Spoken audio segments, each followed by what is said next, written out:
સુરત મુનિ કહે છે કે રાજન પવિત્ર મિથિલાપુરી કહેતા જનકપુરી માં જાનકી સીતાજીનું પિયર, એ જનકપુરીમાં વિષ્ણુ દત્તના પુત્ર એવા શતાનંદ એ મારા ગુરુ હતા. બાળપણથી સદાચારમય જેનું જીવન, પવિત્ર કુળમાં જન્મ, એટલે સંસ્કારમાં તો કાંઈ કહેવાપણું જ નહોતું. અને તમે સામાન્ય રીતે નથી બોલતા કે પુત્રના પારણામાં ને એ ત્યાંથી જ ઓળખાઈ જાય એના સંસ્કારો. તો શતાનંદને પણ અંતરથી તાલાવેલી કે પરમાત્માને આ દેહ કરી અને પામી જવું. અને શતાનંદ એમણે પરમાત્માને પામવા માટે ગૃહ ત્યાગ કરવા માટે જ્યારે નિમિત્ત શોધવા લાગ્યા ને એ અરસામાં જ્યારે એ શાસ્ત્રોનું અધ્યયન કરે ત્યારે એને ખ્યાલ આવેલો કે બદ્રીનારાયણની અંદર સ્વયં બદ્રીપતિ ભગવાન નરનારાયણ એ બિરાજે છે. ત્યાં જઈ અને મારે પરમાત્માનો સાક્ષાત્કાર કરવો ને એ અરસામાં મિથિલાથી સંઘ જઈ રહ્યો છે બદ્રીનારાયણની યાત્રાએ. એટલે યાત્રાના નિમિત્તે ગૃહનો ત્યાગ કર્યો. ઘર ત્યાગ કરી અને પવિત્ર એવી ઉત્તરાખંડની ભૂમિ, જેને આપણે દેવભૂમિ કહીએ છીએ.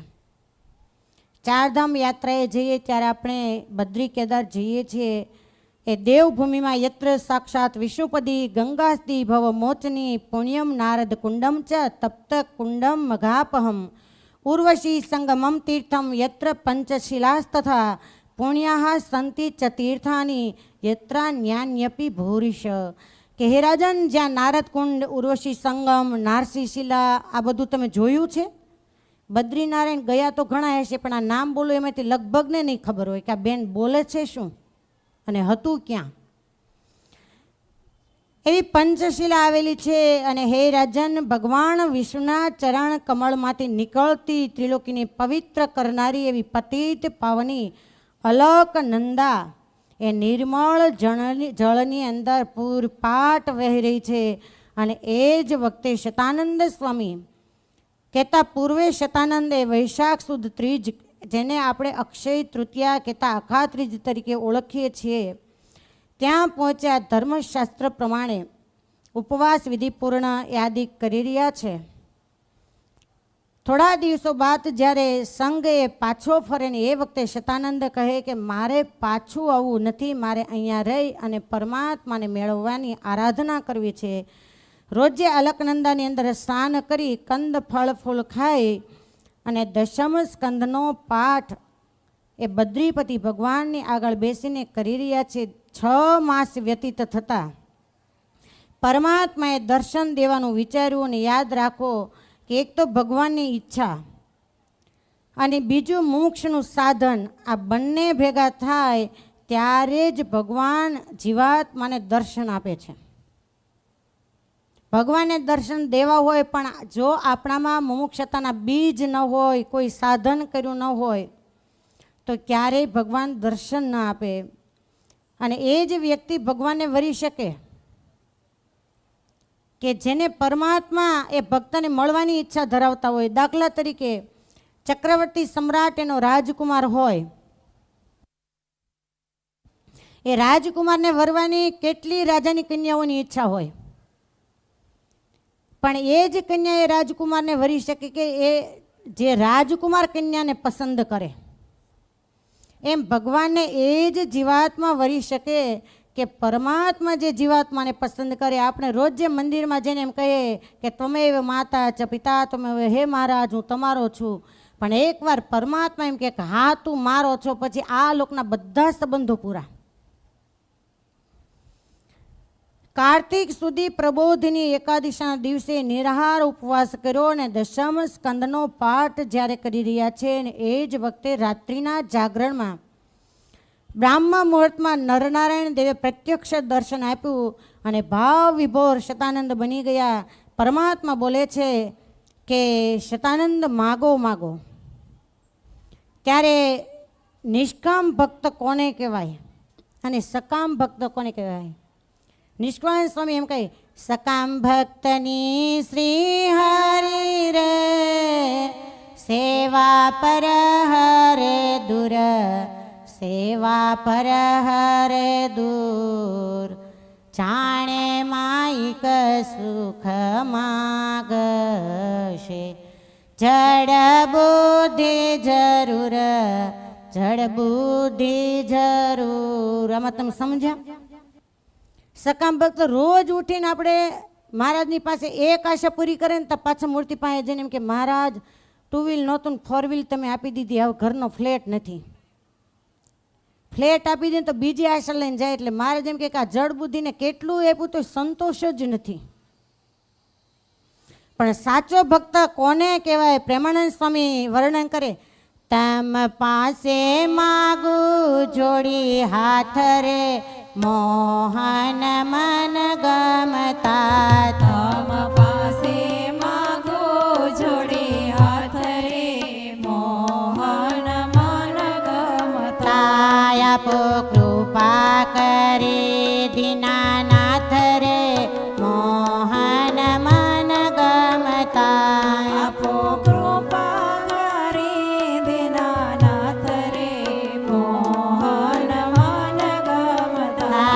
કપટ રાખો તો નંદજીને આણ રે મોહન મન ગમતા. કપટ રાખો તો નંદજીની આણ રે મોહન મન ગમતા. મને ભૂલશો માં જીવન પ્રાણ રે મોહન મન ગમતા. મને ભૂલશો માં જીવન પ્રાણ રે મોહન મન ગમતા.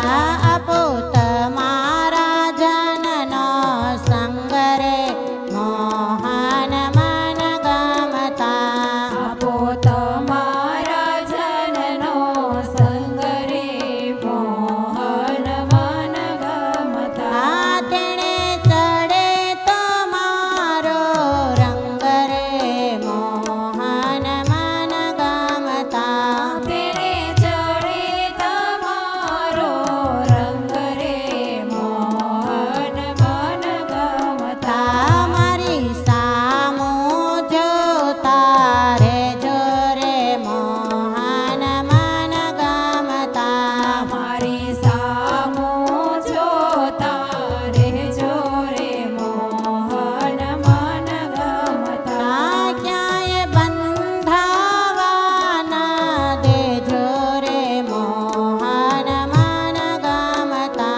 ક્યાંય બંધાવા ન દેજો રે મોહન મન ગમતા. મને આપો અખંડ એવી પ્રીત રે મોહન મન ગમતા. મને આપો અખંડ એવી પ્રીત રે મોહન મન ગમતા. તમ વિના ન જાય બીજે ચિત્ત રે મોહન મન ગમતા. તમ વિના ન જાય બીજે ચિત્ત રે મોહન મન ગમતા. એ છે તમને ભલામણ મિત રે મોહન મન ગમતા. એ છે તમને ભલામણ મિત રે મોહન મન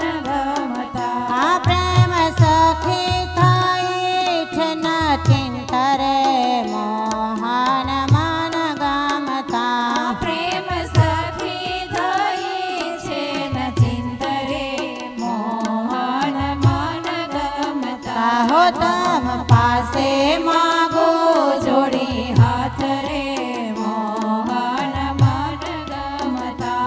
આપો કૃપા કરી દીનાનાથ રે મોહન મન ગમતા. મોહન મન ગમતા. જો પ્રેમ સખીના આ શબ્દ કંઠસ્થ થઈ જાય પછી આપણે નચિંત ચિંતા વગેરેના ઉપાધિ બધી ઠાકોરજી કરે કે મારી સામું જોતા રહેજો. કેમ કે નજર ચૂકીએ તો કંઈક થાય ને. ચાલ્યા જતા હોય નજર આડી અવળી આવે જાય તો ઠેસ આવે. મોટો પથ્થર પડ્યો હોય અને નજર ન હોય તો ઠેસ આવે, પણ નજર હોય તો ઠેસ ના આવે. એમ આ સંસારની અંદર મોટો પથ્થર નહીં, મોટા મોટા ડુંગરા છે, ક્યારે ટકરાવું એ કાંઈ નક્કી નહીં, ક્યાં ટકરાવું એ નક્કી નહીં, અને કેવી રીતે પાડી દે એ આ સંસારમાં કાંઈ નક્કી નહીં. પણ મારી સામું જોતા રહેજો રે, એ જો આપણી સામે જોતા રહેતા હોય તો તરત એને ખ્યાલ આવે કે હમણે ટકરાશે, હાથ પકડી લેશે. ઘણી વાર નથી, માનો કે આ સ્ટેજ ઉપર કોઈ પગથિયું ચૂકવાની તૈયારી હોય ને કોઈનું ધ્યાન હોય તો તરત પકડી લેશે.